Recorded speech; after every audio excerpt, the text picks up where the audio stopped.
فرعون کی ایک باندی تھی، مسلمان ہو گئی۔ عورت تو کمزور ہوتی ہے، پھر وہ باندی ہو تو اور کمزور ہوتی ہے، اور کلمہ چھپتا نہیں ہے۔ اس کا ایمان اس کے دل میں تھا، پر وہ نکل ہی پڑا۔ خوشبو کون چھپا سکے؟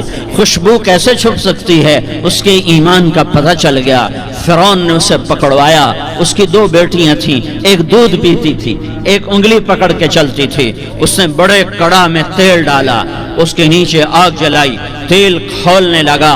اس نے دربار سجایا اور اس کے اپنی باندی کو بلایا، اس کی 2 بیٹیوں کو بلایا۔ یہ مائیں سن رہی ہیں کہ ماں اولاد کے لیے کیا کچھ کر گزرتی ہے، کیا کچھ کر گزرتی ہے۔ ممتا سے تاریخ بھری پڑی ہے، اور اللہ نے بھی جو اپنی محبت کو تشبیہ دی ہے کہ میں اپنے بندوں سے محبت کرتا ہوں، تو باپ کی محبت سے تشبیہ نہیں دی۔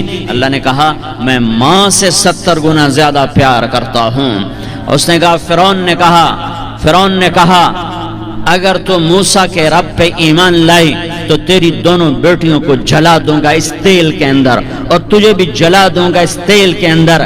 ہاں لوگ سمجھتے ہیں موت بہت بڑی سزا ہے۔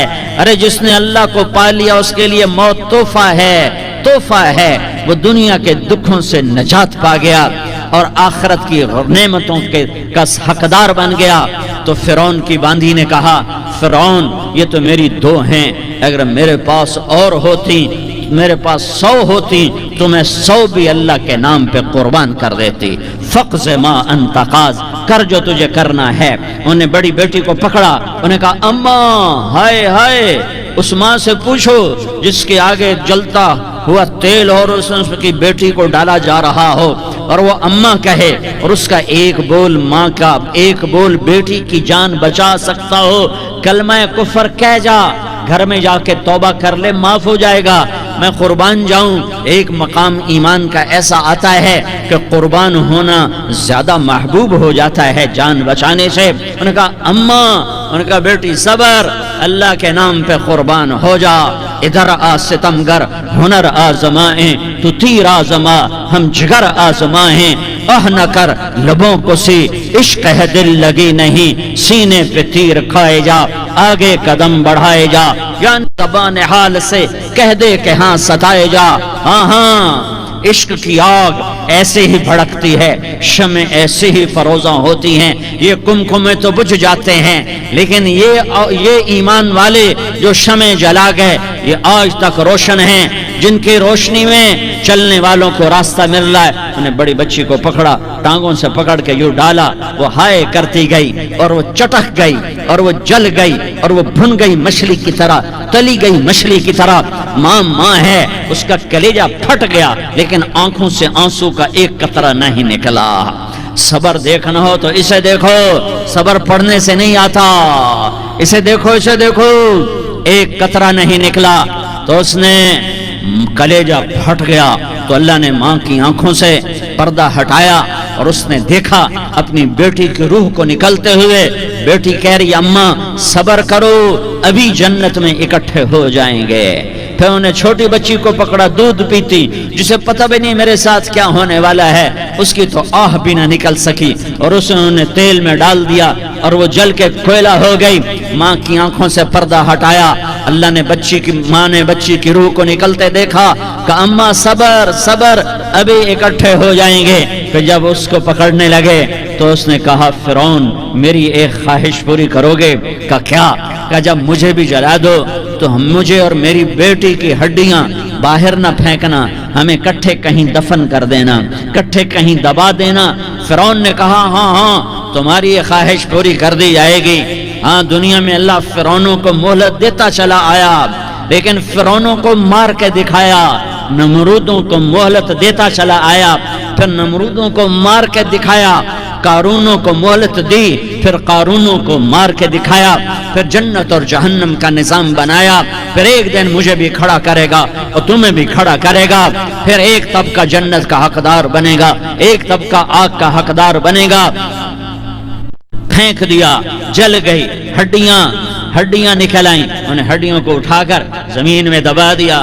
2000 سال گزر گئے، میرا نبی دنیا میں موسیٰ علیہ السلام کے 2000 سال بعد آتے ہیں اور آپ معراج پہ چلتے ہیں. جب آپ بیت المقدس سے معراج کو اٹھے تو آپ کو زمین سے جنت کی خوشبو آئی, تو آپ نے ارشاد فرمایا جبریل میں جنت کی خوشبو سونگ رہا ہوں, یہ کہاں سے آ رہی ہے؟ تو آپ نے جبریل نے عرض کی یا رسول اللہ فرعون کی باندی اپنی بیٹیوں کے ساتھ اپنی ہڈیوں کے ساتھ جس جگہ پر دفن ہے, جس دن اسے دفن کیا گیا تھا اس دن سے آج تک یہ خوشبو آ رہی ہے اور یہ قیامت تک خوشبودار رہے گا. یہ زمین کا ٹکڑا کہ یہاں وہ دفن ہے جس نے اللہ کے ساتھ سودا کر لیا. اللہ سے سودا کر لو, اللہ سے سودا کر لو. یہ سودا حسین نے کیا اللہ کے ساتھ, ایک سودا یزید نے کیا, اس نے خون بہایا, اس نے ظلم کیا. ارے ظالم کبھی ہرا نہیں ہوتا اور مظلوم کبھی خشک نہیں ہوتا. ظالم پہ کبھی بہار نہیں آتی اور مظلوم پہ کبھی خزاں نہیں آتی. اللہ ظالم کو مہلت ضرور دیتا ہے, لیکن ایک دن ہے جب اللہ جنت کو سجائے گا اور جہنم کو بھڑکائے گا اور ترازو کو لٹکائے گا اور پل صراط کو قائم کرے گا اور اپنے عرش کو لائے گا اور خود فرشتوں کو بلائے گا. پھر طارق جمیل کو قبر سے اٹھائے گا, سردار عزیر کو قبر سے اٹھائے گا, زید عمر بکر کو قبر سے اٹھائے گا. پھر مجھ سے سوال کرے گا میں نے تمہیں دنیا میں عزت دی, مال دیا, بتا آج میرے لیے کیا کر کے لایا ہے؟ بولو آج کیا کر کے لائے ہو؟ یا اللہ کی قیامت سے ٹکر لے جاؤ, یا اللہ کی جہنم کو پانی سے بجھا دو, یا اللہ کی جنت کو آگ لگا دو, یا قبر میں جانے سے انکار کر دو, یا موت سے لڑنے کی طاقت دکھا دو, یا یہ طرز زندگی چھوڑو جس نے ہمیں ہلاک کر دیا, اللہ کے سامنے رسوا کر دیا.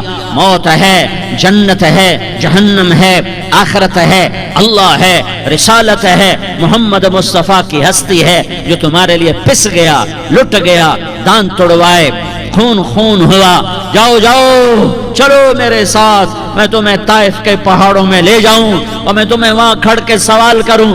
کاش طائف کے پہاڑوں کی زبان ہوتی تو وہ سب سے پہلے تمہیں لان تان کرتا. ارے تمہیں شرم نہ آئی کہ تمہارا نبی تمہارے لیے خون ہو گیا؟